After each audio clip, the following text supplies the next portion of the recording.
Ultrasound होगा, rule out ectopic. एक घबराहट तो नॉर्मल प्रेगनेंसी की है, अच्छी चीज़ है। Good morning ma'am.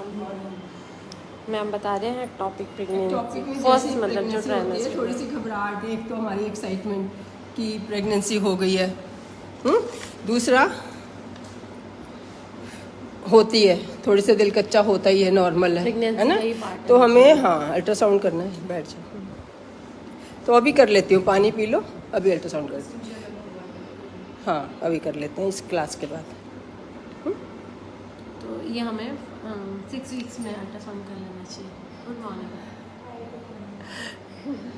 सब ऑनलाइन। हस्बैंड कहाँ है तुम्हारे? हस्बैंड को बुलाओ। है हस्बैंड कहाँ चले गए छोड़ के? हाँ आए हुए हैं, हाँ तो ठीक है। इसकी पल्स ठीक है ना, हमने अभी देखी, सबसे इम्पोर्टेंट है पल्स देखना। अगर एक्टोपिक भी होगी या रप्चर होगी, अभी तो तुम्हारे चलो 4 वीक्स ही है, 2 ही दिन ऊपर हुए, 24 से 4 28 दिन ऊपर हो गए है ना।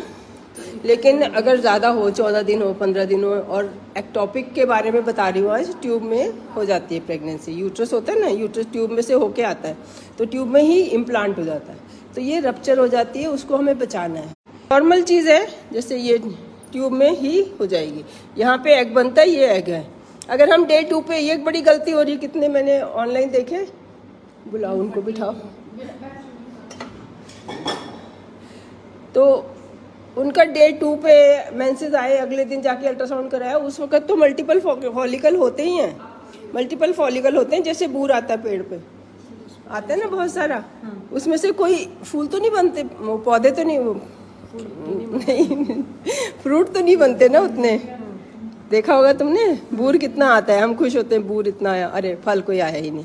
कभी कभी ऐसा हो जाता है पहले पहले साल, तो वो होती है हमारी टीनेज वाली चीज़, कि अभी 4 साल का आम का है, 5वें साल में आएंगे, 4 साल में जो पहले साल जब आते हैं तो 2-3 आते हैं फ्रूट, बस आते ही नहीं है। बूर तो तब भी बहुत आता है, तो उसको हम आजकल पीसीओडी कहते हैं। असली पीसीओडी तब है कि वैसा ही रहे पूरे महीने। और होता क्या है, बाद में एग बनता है, जो कि जो 24-25 साल की भी है, हर महीने रेगुलर मेंसेस भी आ रहे हैं, बाद में एग बनता है, लेकिन तब हम अल्ट्रासाउंड नहीं कराते, पहले पहले अल्ट्रासाउंड पे मान जाते हैं। तो हमेशा जब भी अल्ट्रासाउंड कराना है, डे 11 पे कराना है। ये देखो कि 3-4 दिख रहे हैं ना, इनमें से एक बड़ा हो जाएगा, यहाँ पे 5-6 दिख रहे हैं, इसी को पीसीओडी बोल देंगे, जबकि ये नॉर्मल है। डे 11, 12, 13, 14 जिस दिन भी एग रप्चर होगा, उस दिन रप्चर हो जाएगा, यहाँ से एग आएगा, नीचे से स्पर्म आएगा, कई बार यहीं पे इम्प्लांट हो जाते हैं, तो उसको हम एक्टोपिक बोलते हैं। तो वो पता लगना चाहिए आजकल। वो बहुत बार खुद ही नहीं ग्रो करती, आपको 2 दिन चढ़ के आए, वो शायद एक्टोपिक थी, शायद यूट्रस में थी, बढ़ नहीं रही है। बहुत बार एग और स्पर्म जब मिलते हैं तो वो कुछ बना नहीं, टेढ़े मेढ़े जुड़ गए। इनको पैरेलल बिल्कुल सीधे सीधे जुड़ना चाहिए था, 1 से 1, 2 से 2, 3 से 3, 4 से 4, 23 क्रोमोसोम से एकदम सही से कैसे जुड़ने चाहिए, ऐसे बिल्कुल एक के साथ एक। अगर ये टेढ़ा मेढ़ा जुड़ गया तो ये कुछ नहीं बनेगा, ये ग्रो ही नहीं करेगा, ये डिस्कार्ड हो जाएगा। तो 2-3 दिन में, अभी किसी के हो नहीं रही थी, उसको मैंने बोला था चलो 5-6 साल हो गए, 4-5 साल हो गए जितने भी, कि एक तो बेटी, हाँ, और एक बार एक्टोपिक हुई थी, तो उन लोगों को एक्टोपिक में ट्यूब निकाल दी थी, तो वो नौबत नहीं आनी चाहिए। जब अल्ट्रासाउंड इतने सारे होते ही हैं, तो सबको जब हफ्ता ऊपर हो, एक बार अल्ट्रासाउंड खुद जाके कराया हो, ट्यूब में नहीं है, ठीक जगह पे है। हाँ, तो उसकी सिर्फ हल्की सी लाइन पॉजिटिव आई और उसके बाद फिर मेंसेस आ गए। इसका मतलब कहीं ना कहीं प्रेगनेंसी हुई है, जो कि बढ़ी नहीं, नॉर्मल बात है। अब ट्यूब टेस्ट कराने की ज़रूरत नहीं, क्योंकि अगर जरा सी भी लाइन पॉजिटिव ज़िंदगी में आ गई कभी, चाहे उसके बाद अबॉर्शन हो गया, फिर ट्यूब टेस्ट कराने की नहीं ज़रूरत। ट्यूब टेस्ट कराने से इन्फेक्शन हो जाता है, नीचे का कीटाणु ऊपर जाता है। ट्यूब टेस्ट से पहले वो एंडोमेट्रियल बायोप्सी होनी चाहिए, पहले देखना चाहिए। ट्यूब ब्लॉक ही नहीं होती, इट्स वेरी रेयर। अगर टीबी होती थी तब होती थी, आजकल तो होती नहीं। अगर जो नीचे से सैंपल लो, पहले एंडोमेट्रियल बायोप्सी होगी। अगर हम फाइनली सोच लें भी सब कुछ हमने कर लिया, हस्बैंड ठीक है, शुगर ठीक है, और थायराइड ठीक है दोनों का, प्रोलैक्टिन ठीक है, विटामिन डी ठीक है, जो कि नई चीज़ें आई हैं, ये पहले पता ही नहीं थी। 2 साल 4 साल पहले मुझे भी नहीं पता था कि इतना 35 की एज में शुगर हो जाता है या विटामिन डी डेफिशिएंसी हो जाती है। वो अपने आप ही सर्दियाँ आती थी, सबको बोल देते करवा चौथ के बाद हो जाती है। वो शायद धूप में बैठते थे तब, तो विटामिन डी पूरा हो जाता था, अब जिम जाते हैं, बहुत गर्मी क्रिएट कर लेते हैं, गर्मियों में नहीं होती है। धूप में जाओ तो भी नहीं होती गर्मियों में, तो अब गर्मी की वजह से नहीं होती। तो बहुत चीज़ में बारीकी होती है। टेस्ट कराते हैं हम, एक बार में नहीं ठीक आता। आपने एक बार कराया थायराइड, तो ये सारे फैक्टर हमने पिछली वीडियोस में देख लेना, बहुत डिटेल में बताई हुई बातें। ये सब समझ लिया, फिर भी 2 साल निकल गए। राइट पे बैठ जाओ तुम। अगर हमने सब कुछ देख लिया कि कोई और फैक्टर नहीं है ना, हस्बैंड स्मोकिंग भी नहीं करते, ड्रिंकिंग भी नहीं करते, साथ भी रहते हैं, तो पहले एंडोमेट्रियल बायोप्सी होगी। पहले देखेंगे यूट्रस में कोई इन्फेक्शन तो नहीं है कि ट्यूब टेस्ट करने में और चला जाएगा वो। और रिपोर्ट टेक्नीशियन करते हैं, गिरा देते हैं डाई को, ठीक ठाक की भी गलत रिपोर्ट आ जाती है। तो ना तो पीसीओडी से डरना है, ना ट्यूब हमारी ठीक नहीं है उससे डरना है। हर हाल में प्रेगनेंसी होगी। हिंदुस्तान की ये प्रॉब्लम ही नहीं है कि यहाँ पे प्रेगनेंसी ना हो। तुम्हारे भी जानते होगे ना, तुम लोगों को भी, ये तो मैं ऑनलाइन व्यूअर्स को बता रही हूँ, लेकिन सबके काम की चीज़ें जनरल नॉलेज तो होनी चाहिए कि हम जो कुछ करते हैं आजकल जो हो रहा है, सुनने में आ रहा है, कोई तुम्हारी चाची ताई मामी किसी को था कि उसके बच्चे नहीं होते थे, फिर आजकल कहाँ से नई बीमारी आ गई, बच्चे नहीं होते, क्योंकि हम लेट मैरिजेस कर रहे हैं। और फिर जब नहीं करना तो नहीं करना, और करना तो 2 महीने में होना चाहिए। होने से पहले ही चलो प्री कंसेप्शन काउंसलिंग होनी चाहिए, वहीं पे कीड़ा पड़ जाता है, हमारे अंदर ये कमी है। वो सिर्फ होनी चाहिए थायराइड शुगर के लिए, कि थायराइड शुगर है तो पहले से ठीक हो, नहीं तो अबॉर्शन हो जाते हैं, क्योंकि बॉडी में थायराइड की डिमांड बढ़ जाती है ड्यूरिंग प्रेगनेंसी। तो जिसमें आपका गुजारा चल रहा है, प्रेगनेंसी में गुजारा नहीं चलता। बॉर्डर लाइन केसेस का, हस्बैंड को शुगर बॉर्डर लाइन होती है, वाइफ को से ज़्यादा लड़कों को हो रही है, और घर में नहीं बता रहे, तो अपने आप ही सुन लो और समझ लो कि स्मोकिंग गुटखा एक बार भी, कितनी बार, एक जो बहुत दूर से आए थे राजस्थान से, कहाँ से, इतना समझा दिया, शाम को जाके समझ आया कि मैडम एक से क्या होता होगा। अभी तुमने शाम को एक पी, रात को तो हमारे स्पर्म में तो पूरा एक ही होती है एट ए टाइम, बॉडी से निकलती रहती है स्मोकिंग। जो निकोटीन है वो ऐसे स्टोर नहीं होती, तभी तो ये हर घंटे पीने का मन करता है। अभी 6 सेकंड में उसका असर आ जाता है, और उसके बाद 1 घंटे बाद कम होना शुरू हो जाता है। तो जो भी चीज़ आपने खाई शाम को, तो वो बॉडी फ्लूइड में होगी, तो वो निकोटीन नुकसान करेगी और परमानेंट डैमेज करती है। बच्चे के बच्चे नहीं होते आगे, लड़कियां ठीक रहती हैं, लड़के अगर हो गया तो उसके आगे बच्चे नहीं होते। मेल पे ज़्यादा असर करता है, दोनों पे ही करता है, होता ही नहीं है, अबॉर्ट ज़्यादा करता है, उसमें डीएनए ख़राब हो जाता है। फिर आप डीएनए कराओ, क्रोमोसोमल स्टडी कराओ, उसमें वहम पड़ जाए। मतलब लोगों की हालत इतनी ख़राब हो चुकी है, जो मैं रोज़ शाम को ऑनलाइन देखती हूँ, कि ये चीज़ें थी ही नहीं पहले। अभी कोविड से पहले ये चीज़ें थी ही नहीं, ये बीमारियां थी ही नहीं। 2-4 साल में क्या ही जनरेशन चेंज हो गई है ना। 20 साल में तो आप लोग को लगता है चेंज होगी, 20 साल में भी कुछ नहीं हुई। हम लोग 1 लाख साल से बिल्कुल सेम है, बिल्कुल सेम है। 1 लाख साल पहले भी बिल्कुल सेम थे। यही सोच समझ थी, इतनी इंटेलिजेंस थी, है ना। वो पुराने लोगों ने ही तो इतनी केमिस्ट्री और ये सब एडवांस किए। 200-300 साल पहले तो हमसे ज़्यादा एडवांस थे। अभी तो एक कंप्यूटर आ गया है, अदरवाइज वो पहले वाली कॉमन सेंस नहीं है। पढ़ने लिखने से कहते हैं ना कॉमन सेंस कम हो जाती है, तो बंदा मान भी जाता है। मुझे ये हैरानी होती है, मान भी जाते हैं, हाँ हमारे एग नहीं बनता, रोना शुरू कर देते हैं। अभी कल भी कोई रोते रोते कुछ भी आ गया अल्ट्रासाउंड में। अल्ट्रासाउंड तो कराओगे, कुछ ना कुछ आएगा ही। आपका फेस का डिस्क्राइब करने लग दूँ, आपको बताऊंगी ना आपकी ये प्रॉब्लम है, ये देखो ऐसा है। लिखने में तो सब कुछ लिखना पड़ेगा। एक आईब्रो थोड़ी सी इधर है, थोड़ी सी इधर है, एक कान थोड़ा छोटा है, दांत जो है बिल्कुल सिमेट्रिकल नहीं है, तो वो अल्ट्रासाउंड में ऐसे लिखना पड़ता है बारीकी से। हाँ, उसका क्वाड्रुपल बॉर्डर लाइन आ गया। अब क्वाड्रुपल बॉर्डर लाइन आ सकता है, डिटेल में बता दिया कि बेबी एबनॉर्मल हो सकता है। अब वो एमनियोसेंटेसिस से भी डर रही है, ना कराने से भी डर रही है, कराने से भी डर रही है। तो एमनियोसेंटेसिस से कभी नुकसान नहीं होता। अगर वहम डाल दिया किसी ने, करवा लो। उसमें अल्ट्रासाउंड गाइडेड होता है, अल्ट्रासाउंड में देखते हुए जहाँ कुछ नहीं होता वहाँ पे नीडल डाल के ज़रा सा पानी लगाते, कोई दर्द नहीं होता। एक चीज़ से समझाओ, दूसरी चीज़ से डरने लग जाएंगी। अच्छा रिस्क तो कोई नहीं है, मान लिया, वो तो डॉक्टर लिखवाते ही हैं। वो लिखने लगे, साइन करने लगे, वापस आ गई।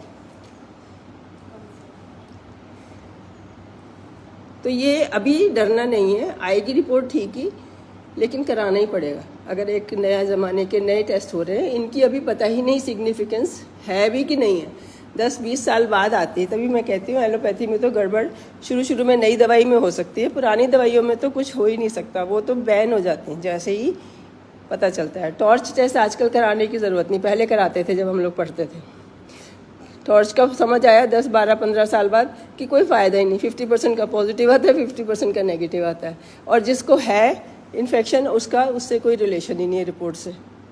तो हो सकता है ये क्वाड्रुपल वगैरह का भी बाद में आ जाए, डुअल टेस्ट का भी आ जाए बाद में, लेकिन फ़िलहाल में हमें ज़माने के साथ तो चलना ही पड़ेगा। अगर सही भी आ सकता है ना कि ऐसे हमने प्रिडिक्ट किया, एक का आया अभी तक, मतलब पिछले 4 साल में, 10 साल में एक पेशेंट निकला है कि हाँ उसको डाउन सिंड्रोम था, और डुअल टेस्ट में आया, फिर एमनियोसेंटेसिस में भी आया, तो अच्छा है, पता चल गया। तो हमारी गलत रिपोर्ट आएगी तो हमारे लिए अच्छा ही है, हमें पता चल जाएगा बेबी अब नॉर्मल है, अबॉर्ट करा सकते हैं, है ना। 3-3.5 महीने पे करा लो, बजाय 9 महीने का पैदा करके भी सेम ही होएगा वो। ये जेनेटिक डिफेक्ट्स होते हैं, इनको बदल नहीं सकते कुछ भी करके। नेक्स्ट में वो चीज़ होगी नहीं। हाँ नॉर्मली हुए ना। हाँ तो बता रही हूँ कि कितने 10 साल में हमने कितने कराए होंगे, तो एक आया ऐसा, और परेशान सारे रहते हैं, मेरा बॉर्डर लाइन आ गया, बॉर्डर लाइन आ गया। टेंशन नहीं करनी, क्योंकि हमारे तो दोनों हाथ में कोई वो नहीं है, रिस्क नहीं है। अगर आएगा बच्चे में तो अबॉर्ट हो जाएगा, वो भी हमारे अच्छे के लिए आया, और नहीं आएगा तो एमनियोसेंटेसिस करा के, बहुतों का 90% का तो ठीक आता है, उसका कुछ कराना ही नहीं। 95% का ठीक आता है, कोई 5% का बॉर्डर लाइन आता है, तो उसका अगर हमने एमनियोसेंटेसिस कराएंगे और ठीक आएगा 99%, उसमें से ठीक आएगा, और अगर आ गया 1% तो अच्छा है, वो भी अच्छा ही है। हाँ, और कोई रिस्क नहीं, कोई दर्द नहीं होता, सब सुन करके पानी लेते हैं, लिखवाते ज़रूर है, कुछ भी हो सकता है। तो आज ही अर्ली प्रेगनेंसी की जो साइंटिफिक कॉम्प्लिकेशन थी नए ज़माने की, वो डिस्कस हो गई। बात से बात होती, ये परेशान हो रही थी इसलिए, है ना। अब ठीक हो? ट्यूब में तो नहीं है। ये अर्ली प्रेगनेंसी में थोड़ा सा परेशान होना नॉर्मल है, it's a good sign. Otherwise हमने एक बार अल्ट्रासाउंड करा लिया, ट्यूब में नहीं है प्रेगनेंसी, फिर हमारी तबीयत ख़राब हो रही है, इसका मतलब हमारी प्रेगनेंसी सही चल रही है।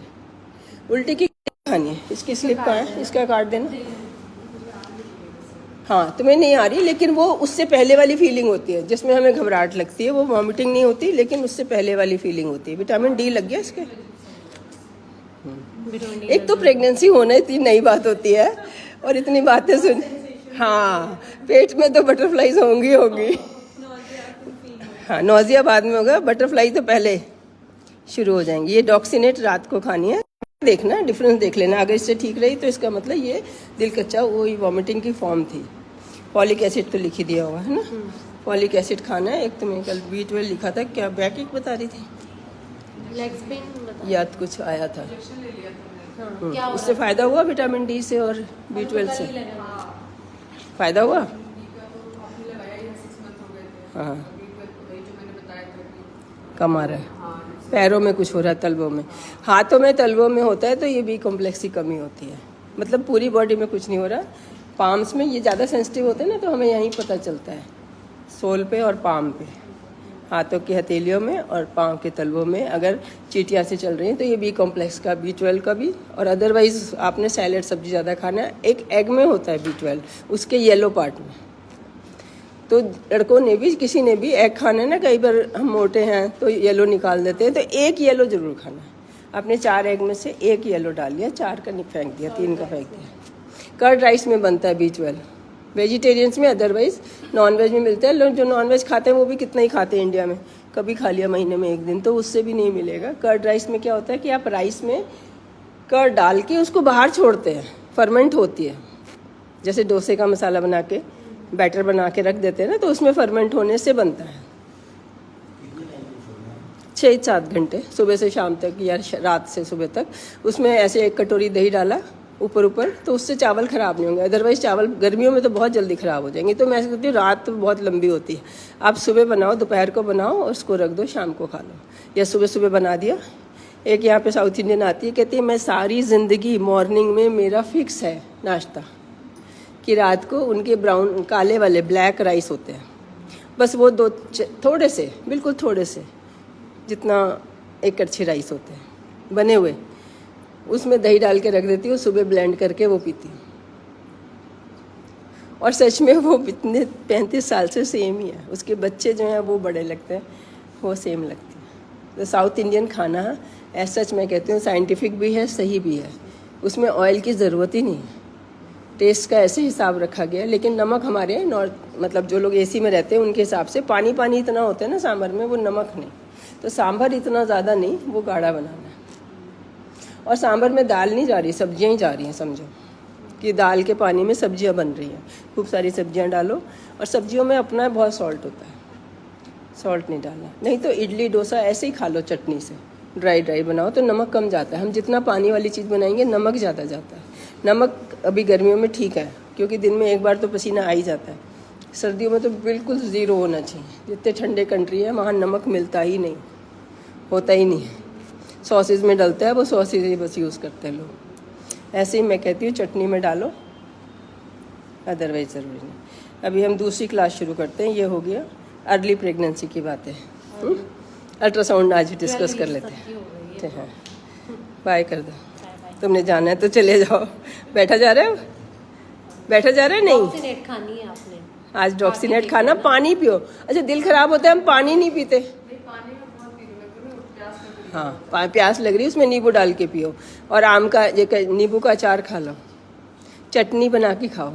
हमारा खा के जाना, आज चटनी और स्प्राउट्स बने हैं, दही, वो खा के जाना, ठीक है। बाय कर दो।